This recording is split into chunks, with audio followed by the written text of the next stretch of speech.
going to be more of a flash talk on something that kind of spawned from a class that I took. It did happen to be from Sam's. That's not an advertisement for Sam's.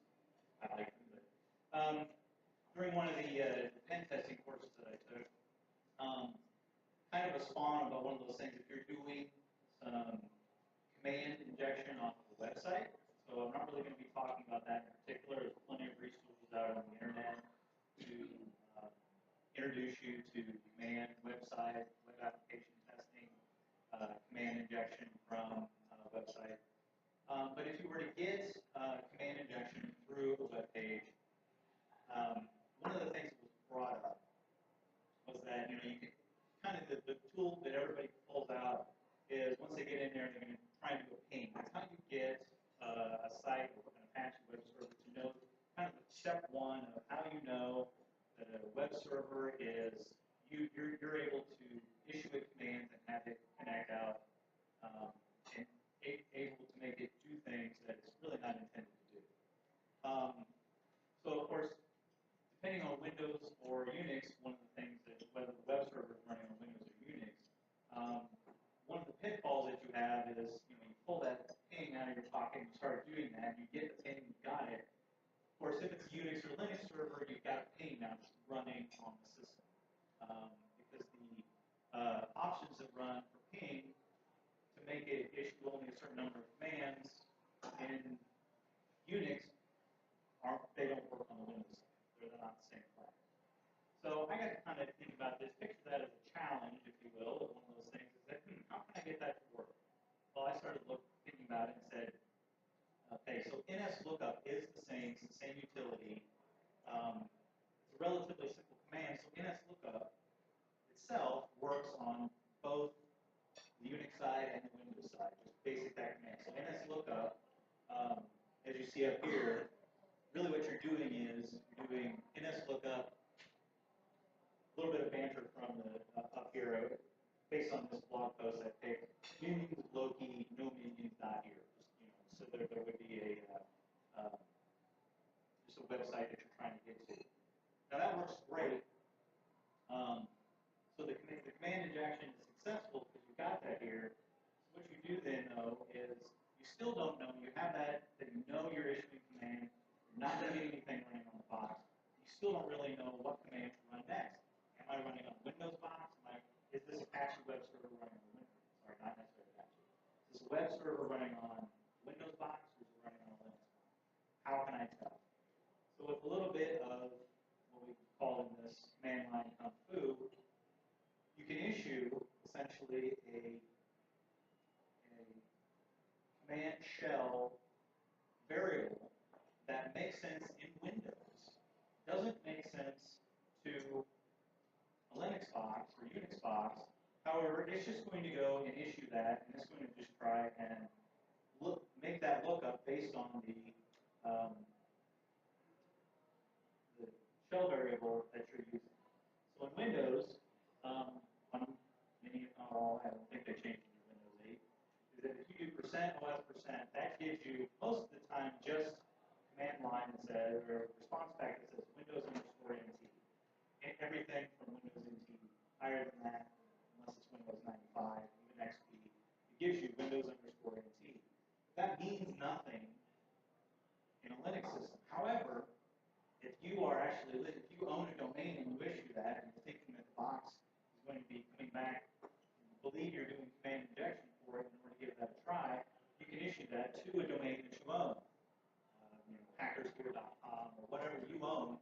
You set up that listener, you're watching those logs come in, you see one of two things come up that I've listed right here. You either see Windows NT, Windows_NT dot hackersgear.com, or you actually get the command variable that you issue from a Linux box or Unix box of %OS% dot nohackersgear.com. The nice thing is that with something that I noted here with the latest RFC 2044, these percent signs are allowed within domain names.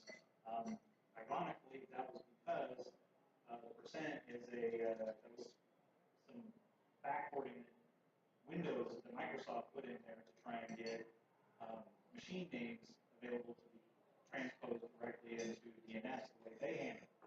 So they kind of issue their own RFC or work with an RFC, get new information into what was, up until that time, not essentially allowed for a DNS query.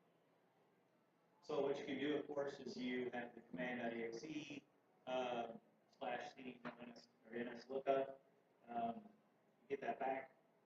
The idea then is you can apply some additional stealth if you have a box already in the system that you're using that as a pivot point in your organization you're attacking. You're using that as a pivot point to try and then attack to the web server. You can actually then use that. What I got here is then you can actually list the server to query after that. Standard nslookup works in both Windows and Linux environment. Of course, then at that point in time, you might be pointing at a phone box that you own but is not running the DNS listener. Of course, set that up with Netcat. Just kind of walk you through how to set that up. And kind of in summary, if all this is successful, as a pen tester, you have a technique that's, I can read them off to you here. It's not generally going to be noticed by your administrators. DNS lookups are all 24/7, all the time, every day. Leverages the target's own host OS to provide the information, the next step that you're going to be attacking. Going to the OS and saying, tell me what you are, what tools am I going to use next on you. You can verify that the target host has outbound connectivity. There's some other DNS lookup tools that were used in there. The next thing you'll be looking at is that verify that it successfully executes command injection. And what I actually like about it is you're using the target's own environment to leverage that outbound connection. Remember, the goal of this first was just to figure out that this command injection is going to work on the box. If an administrator or the network admins have all these ports blocked saying that web server doesn't need to do X or Y or open up port 444 outbound, I'm not going to allow that. Even if it can't get directly to port 53 outbound to your host, you can use the environment that you're attacking, their own environment, to route that through there. So it's going to say that web server is going to say, I'm going to connect to my DNS server. My DNS server is going to send that request out to the internet. So even though you're not getting a direct connection from that host that you're attacking, the web host that you want to attack, you are actually getting verification that you're getting that command executed on the system. And it does not have C. The big thing that how this all started again was you're not leaving any orphan ping processes or any other process in the system.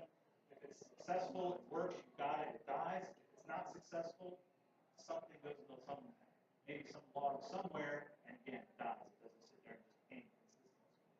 And then it doesn't require the pen tester to have an authoritative DNS server. So that's really about it. Go to the wiki. I will put the link to this up there.